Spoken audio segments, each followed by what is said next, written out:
নমস্কার, আরো একবার সবাইকে আন্তরিক অভিনন্দন। আজকের এই আলোচনার মধ্যে দিয়ে আমরা জানবো মিথুন রাশির মানুষেরা হয়ে থাকেন আপনাদের দাম্পত্য জীবন কেমন হয়, আপনাদের সন্তান ভাগ্য কেমন হয়ে থাকে।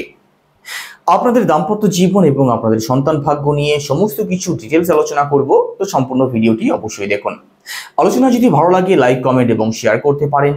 আমার সাথে যারা পার্সোনালি যোগাযোগ করতে চাইছেন, জন্মছক যারা বিচার করতে চাইছেন, নম্বর শুধুমাত্র ভিডিও ডেসক্রিপশনে এবং ইন্ট্রোতেও দেওয়া আছে। আপনারা ফোন করে কিংবা হোয়াটসঅ্যাপের মাধ্যমে বুকিং করতে পারেন। আর আপনি যদি একজন নতুন দর্শক হয়ে থাকেন, এটাই সব থেকে ভালো সময় চ্যানেলটিকে সাবস্ক্রাইব করে নেওয়ার জন্য। তো চলুন আলোচনা শুরু করা যাক।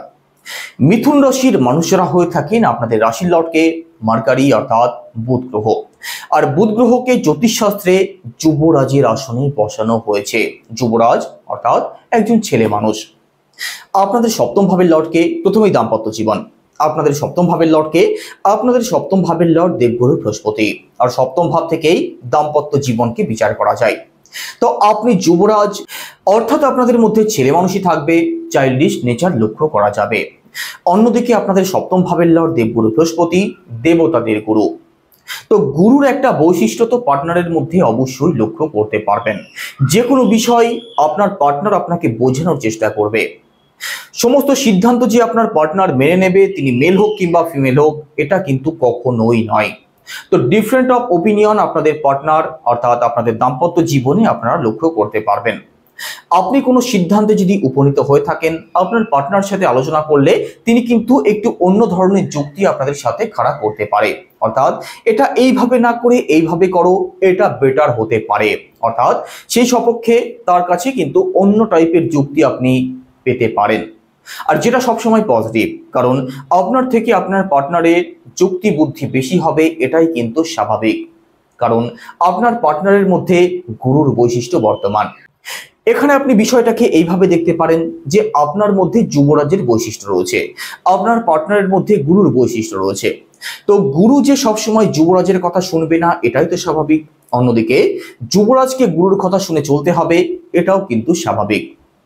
তো আপনার যিনি পার্টনার হয়ে থাকেন, তিনি কিন্তু অবশ্যই জ্ঞানী হয়ে থাকেন। একটু গভীরে গিয়ে ভাবনা চিন্তা করার ক্ষমতা বিশেষ করে আপনার থেকে আপনার পার্টনারের মধ্যে একটু গভীরে গিয়ে ভাবনা চিন্তা করার ক্ষমতা আপনি অবশ্যই লক্ষ্য করতে পারবেন। দাম্পত্য জীবন যে আপনাদের খারাপ হয় সেটা তো কখনোই নয়। দাম্পত্য জীবন আপনাদের ভালো হয়, কারণ আপনার পার্টনাররা সবসময় সৎ হয়ে থাকেন, বুদ্ধিমান হয়ে থাকেন। আপনাদের পার্টনাররা সবসময় সাপোর্টিং হয়ে থাকেন, একটু রোমান্টিক প্রকৃতিও হয়ে থাকেন। তবে দাম্পত্য জীবনে ডিফারেন্ট অফ ওপিনিয়ন অবশ্যই লক্ষ্য করা যায়। তবে দাম্পত্য জীবন আপনাদের সংঘর্ষময় হয় না, দাম্পত্য জীবন আপনাদের বেশ ভালোই হয়ে থাকে। তবে আপনার জীবন সঙ্গী কিংবা সঙ্গিনীর মধ্যে আপনি তার কথা শুনে চলুন, এই নিড আপনি অবশ্যই লক্ষ্য করতে পারবেন। এবার সন্তান, পঞ্চম ভাব থেকে সন্তানকে বিচার করা হয়। আপনাদের পঞ্চম ভাবের লর্ডকে শুক্র গ্রহ, আপনাদের লর্ড বুধ গ্রহ। আপনাদের সাথে আপনাদের সন্তানের কিন্তু অ্যাটাচমেন্ট বন্ডিং এর জায়গাটা খুব ভালো হয়ে থাকে। সন্তান পক্ষ আপনাদের ভালো হয়, সন্তানকে নিয়ে দুশ্চিন্তার তেমন কোনো কারণ থাকে না। সন্তান আপনাদের বুদ্ধিমান হয়। তবে আপনাদের সন্তানের মধ্যে সাজগোজ, পরিষ্কার পরিচ্ছন্ন থাকা, ব্র্যান্ডেড যে কোনো জিনিস, খুব লাক্সারিয়াস জীবনযাপন কিন্তু এদের পছন্দ হয়ে থাকে। আপনাদের সন্তানদের মধ্যে ক্রিয়েটিভিটি অবশ্যই আপনি লক্ষ্য করতে পারবেন। হয় নাচ, না হয় গান, না হয় ছবি আঁকা, না হয় খেলাধুলা, যে কোনো দিক থেকে, না হয় অভিনয়, এই সমস্ত দিকে কিন্তু বেশ আকর্ষণ থাকে। আপনাদের সন্তানরা সবসময় চমৎকার অর্থাৎ চকচকে ঝকঝকে থাকতে পছন্দ করে, সবসময় পরিষ্কার পরিচ্ছন্ন থাকতে পছন্দ করবে। ব্র্যান্ডেড জিনিসের প্রতি এদের বিশেষ আকর্ষণ আপনি লক্ষ্য করতে পারবেন। সস্তা জিনিসে কিন্তু এদের মন আপনি ভোলাতে পারবেন না। একই সাথে এরা ঘুরতে পছন্দ করবে, ভালো ভালো খাবার খেতে পছন্দ করবে, সাজানো গোছানো খাবার এদের বেশ পছন্দ হয়ে থাকে। একই সাথে দেখুন, আপনাদের সন্তানের মধ্যে আপনি মোবাইল, ল্যাপটপ অর্থাৎ বর্তমানে যে সমস্ত জিনিসগুলো চলছে, মডার্ন যে কোনো জিনিসের প্রতি আপনি আকর্ষণ লক্ষ্য করতে পারবেন।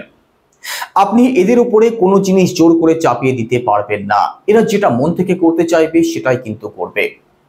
দেখুন, সন্তান ভাগ্য আপনাদের ভালোই হয়ে থাকে। সন্তান আপনাদের খুব বেশি উগ্র হয় না। পড়াশোনার দিক থেকেও মোটের উপরে সন্তান ভালোই হয়ে থাকে। তো সন্তানকে নিয়ে আপনাদের মধ্যে বিশেষ কোনো দুশ্চিন্তার কারণ তো লক্ষ্য করা যায় না। তবে চাহিদা যদি পূরণ না হয়, সেক্ষেত্রে কিন্তু কিছু কিছু সময় এরা একটু প্রবলেম করে। একই সাথে ফটোগ্রাফির প্রতি কিন্তু এদের বেশ আকর্ষণ লক্ষ্য করা যায়। যে কোনো জায়গাতে ঘুরে বেড়াতে এরা খুব পছন্দ করে। তো সন্তান ভাগ্যের কথা যদি বলা হয়, সন্তান ভাগ্য হোক কিংবা দাম্পত্য জীবন হোক, মোটের উপরে আপনাদের ভালোই হয়। বিশেষ যে কিছু দুশ্চিন্তার কারণ থাকে সেটা কিন্তু একদমই নয়। তো আপনি একজন মিথুন রাশির মানুষ, আলোচনা কতটা কি মিলেছে অবশ্যই কমেন্টে জানাবেন। সবাই ভালো থাকুন, সুস্থ থাকুন। নমস্কার।